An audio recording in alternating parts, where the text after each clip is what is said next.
Hi, this is Scott Murray, and this podcast is for Thursday, April 13th, 2023. Yesterday's U.S. budget summary statement shows the economy in cross currents. What we see is revenues falling, but healthy U.S. Treasury, U.S. Social Security gains. Tells us that workers are working, and that's a really good sign, bringing in more needed revenues for the Social Security system. But spending is undaunted.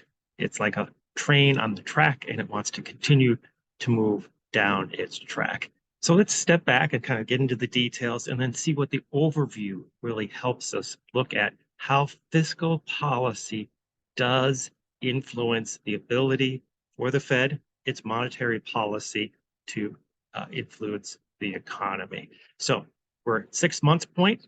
We're getting revenue numbers on the individual taxes that are down. It's actually approaching 10%. March, not April. So we don't have the income from the people making their payments, and probably a little more refunds happening first. Good news, we're seeing corporate taxes go up. Really was put into the woodshed through the decline in the tax rate. And now that it's starting to come back, that's a good sign. It's also a good sign that corporations are making money, and then they're paying their taxes. And remember, taxes for the corporate side come in on the March. So that's a helpful benefit to the account. And as I mentioned, Social Security revenues. Now, remember, the Social Security system did state that they expect wages and their income to drop over the next several years after the boost they received. We're not seeing that. Because they thought it was going to drop, they moved forward the insolvency rate at the day. When things are insolvent, we get a mandatory cut in benefits for the U.S. Pensioner, and that's not a very good sign for the economy. What is also important to see is Medicare expenditures are back. So this is boosting spending.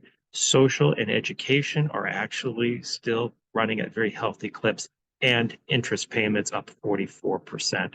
That's really also hurting the economy. But in a broader sense, we look at the first budgets that are put out and how they look to the future and whether those future expectations really came true or not.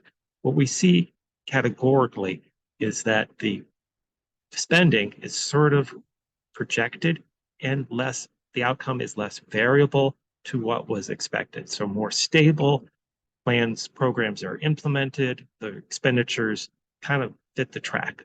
The outliers, of course, are recessionary spending programs that we're not seeing at that time period. Revenues are the other thing. Revenues go the other way. They have a tendency to be much more volatile. They kind of ebb and flow, not just with the economy, but with the nature of the income stream. For example, capital gains goes in and out with the markets and people taking gains at different time periods. Plus, we see Social Security being influenced that way. But net, missing the target is generally a problem caused by revenue and its expectations of revenue going too high that create the budget deficit.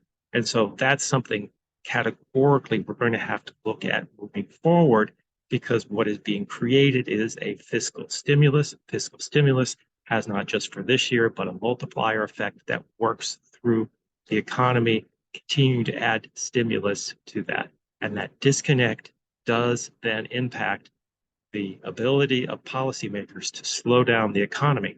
If you have this multiplier growth going year after year after year, and that's not just this year's deficit, but it's from the previous year's deficit, that is something that really hurts the economy and the policymakers' ability to slow and use monetary policy as a safeguard against the economy.